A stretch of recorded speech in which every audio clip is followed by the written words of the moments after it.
Kalinga TV reporter दीदी कार्यक्रम को मु स्वागत करुछि। मु श्वेतांगी नीलनयनी खेती कदलीगढ़ ठारे थिबा ग्रामीण पार्क परिसर रे शहीद चंपेश्वर महाकुडुंकर प्रतिमूर्ति दीर्घ 2 वर्ष हेब उन्मोचन होई पारु नाही। कोन पई शहीद को प्रतिमूर्ति उन्मोचन होई पारु नाही आसंतु स्थानीय लोकंकोठु पचारि बुझिबा।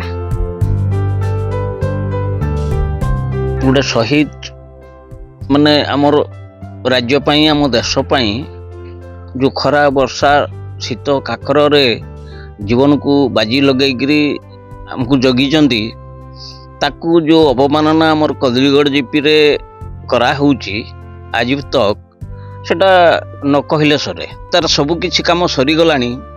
वर्तमान सुधा प्रशासनिक एवं नेता माने एते अणदेखा करूचंती जे 2 वर्ष ला जरी ढापिकी तार रखा है एपर्यंत उद्घाटन करी होउनी। प्रचार प्रसार माध्यम रे सचेतन कले जो प्रशासनिक एवं राजनेता माने सुईचंती ताको आपण माने शीघ्र उठेगिरी याकू शीघ्र उद्घाटन करवा पाई मु आपणक जरिया रे निवेदन करूजी। प्रतिमूर्ति आसवार 2 वर्ष हो गलान सरकार किसी शुणु ना जे उद्घाटन करवा लगे 2 वर्ष है जरी पाला गुड़े आम रखीज आ कहला प्रशासन कहला आसुज टे दिन कम कर पलाऊ पुणी आउ आसुज कम कर पलाऊ कि उन्मोचन करवा कथा 30 तारीख भितर करूँ बोली कहते किंतु एपर्यंत करना।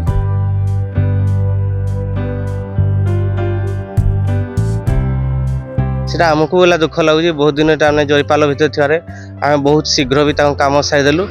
बाकी रहा खाली उद्घाटन आम चेष्टा करूँ कमी मसे भर आम संपूर्ण करवा चाहूँ उद्घाटन बहुत दिन पड़ रही आम पूरा ऑफिसर समस्त जनइलु जमी जनइला काम बहुत शीघ्र होगा।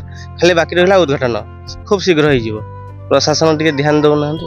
प्रशासन को बहुत शीघ्र आम दाबी रखू जल्दी यथा शीघ्र से उद्घाटन हो चेष्टा करूँ गोटे मसे भर आम उद्घाटन कर प्रतिमूर्ति ऊपर आपण माने सुनुथिले एही अंचलर लोकंक मुखरु शहीद चंपेश्वर महाकुडुंकर कथा केउ कारणरू शहीद को प्रतिमूर्ति उन्मोचन होई पारु नाही। स्थानीय लोके दाबी करिसंती जे यथाशीघ्र स्थानीय प्रशासन एथि प्रति ध्यान देबा दरकार। रेढाखोलरू रिपोर्टर जसवंत नारायण साहूଙ୍କ सहित मु श्वेतांगी नीलनयनी खेती रिपोर्टर दीदी कलिंग टीवी।